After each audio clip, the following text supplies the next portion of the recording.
For a long time now, I have had this series recommended to me, and I finally decided to sit down, dedicate some time to it, and holy crap.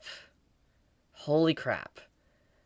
I'm just gonna say, if you like Game of Thrones, okay? Now, just for clarification, when I talk about Game of Thrones, I'm talking about, the first 5 seasons. I'm not talking about, the finale or the last 2 seasons of Game of Thrones. I'm talking about when Game of Thrones was at its peak. When Game of Thrones had all this, tension, character development, characterization, and these political mind games going on. If you like that aspect of Game of Thrones, then I think you will find a lot of similarities in the series I'm recommending today, Your Throne. Now, I'm just going to tell you, I'm not caught up, but I'm definitely catching up tonight. That's all I'm going to say. That's how much I have enjoyed my read thus far. And I'm just going to say, is that Your Throne is definitely something that I would say is probably one of the best WEBTOON series I probably have read. One of the best. I would put it up there in terms of, my favorites. Obviously, my favorites won't be everybody's favorites, but my favorites are Hardcore Leveling Warrior, Unordinary, and Your Throne now, and then I would also throw in Tower of God. Those are, my favorites, my go-to stories I enjoy, and Your Throne is definitely a part of that, because the quality in just the first 20 chapters alone is just, it speaks for itself. So, let's talk about it. What is Your Throne about? Is it something that interests you? Even though I talked about how it has some similarities to Game of Thrones, you still probably want to know what is our main character, who is our main character, and also what is really the plot actually, about. So, it's about 2 female characters, actually. Lady Medea and Lady Psyche. 2 female characters. One, Lady Psyche, she's a blonde-haired character, and then you have Lady Medea, that is a purple-haired character. Now, at first glance, it looks like Lady Medea is mainly the main star of the series, but at the same time, the spotlight, the main character role, is definitely shared between the 2 female characters. And so we're constantly, throughout the chapters of the early stages of the story, and throughout the story's journey, you will see the perspective shift from, let's say, Lady Medea to Lady Psyche. And for good reason, too, with the twists and turns that happen early on within the story. Around chapter 3 and chapter 4, there is a wish made, basically, at this holy ground. This wish that is made is for Lady Medea, the purple-haired character, to swap her life with Lady Psyche, because Lady Psyche is someone that is going to be marrying the crown prince, basically the heir to the throne of the entire kingdom. So you can imagine, you marry the crown prince,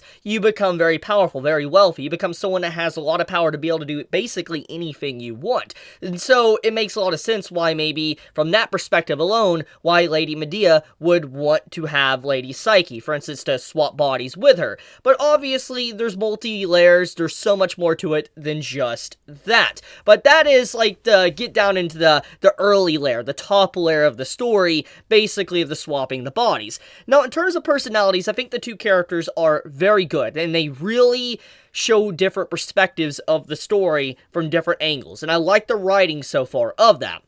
You have Lady Medea, that is a very cold and calculating character. Someone that will just execute someone if they do her wrong, or just say something behind her back. Like we literally have in chapter 1, where someone is just talking about Lady Medea, putting her down and all that, and later on, silently, the dude is just dealt with. A noble is just casted and he dies. So basically, it shows you don't cross Lady Medea. She will get rid of you in a very violent way. And so it shows just how different her personality is from Lady Psyche. Lady Psyche is this bubbly, very happy-go-lucky character. Obviously, there's a lot more going on with her, but she, for the most part, she is a very outgoing and a very positive individual. Someone that is the exact opposite of what Lady Medea is. And so these 2 characters have major contrasts with each other, but they play very well together in the story themes because, once again, the body swapping. So you gotta imagine, so if Lady Psyche goes into Lady Medea's body, and Lady Medea normally is a cold, calculating person, cutthroat, all that, someone that's happy-go-lucky, bubbly, and loving now in her body, you can imagine how the situation, the living environment, her house, etc. would be very different because of that. And the same can be said for, Lady Medea being in Lady Psyche's body. So it really shows, like, just that theme alone. It shows that the characters can learn from each other. Like, they can learn from some of their things. They could take away some of their best personality traits from each other and try to better themselves as people. That is at least what you can get from the early stages of the story. Now, for the actual main ongoing plot, so around chapter 10, you have it to where Lady Psyche, that Lady Medea is inside of, body swap, you have it to where Lady Psyche was supposedly destined to die. She was supposed to get executed by the Crown Prince. The Crown Prince was going to be sending in a bunch of, soldiers, very well-trained soldiers, undercover to get rid of Lady Psyche.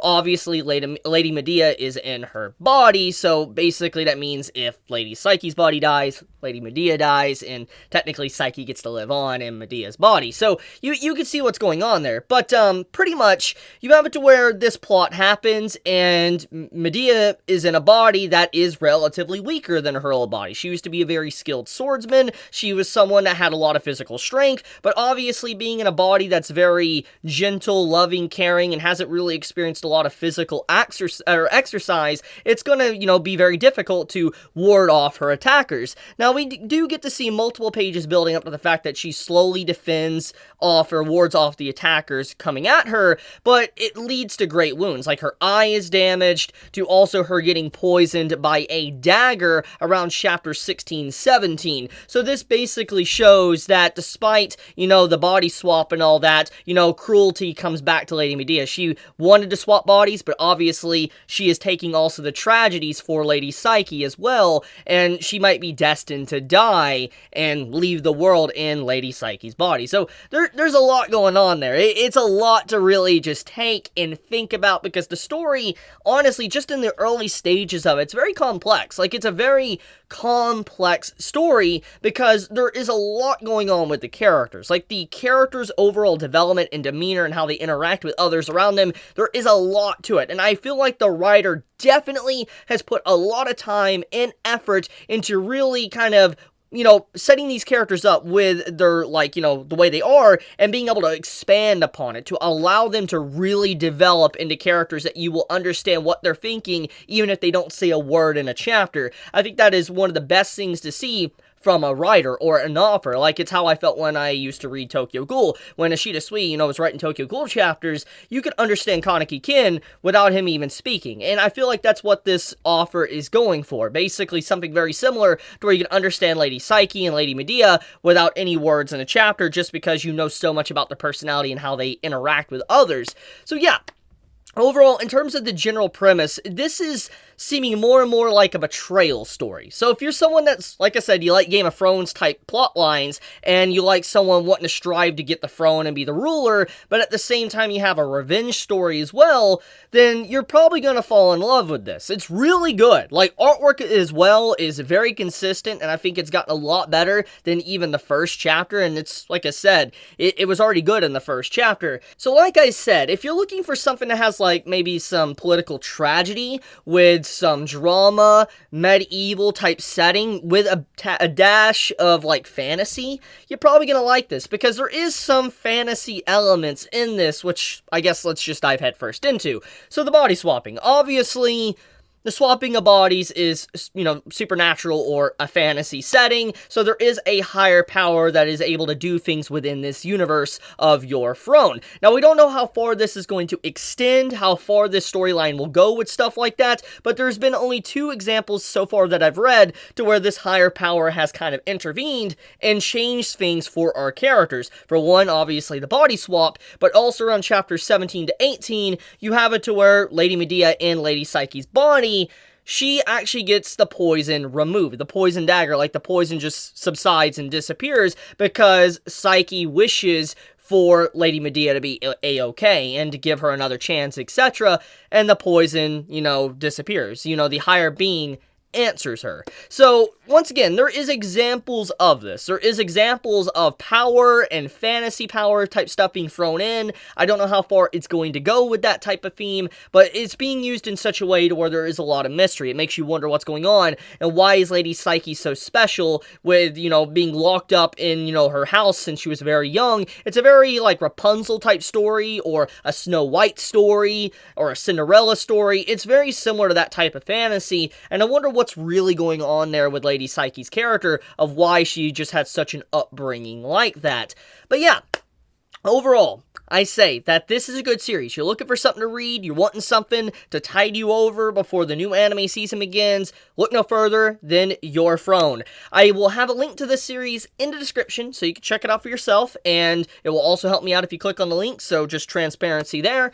But thank you so much for watching. If you, enjoy my content, please subscribe. It does help me out a lot. With that, guys, be safe, stay healthy, Chibi out.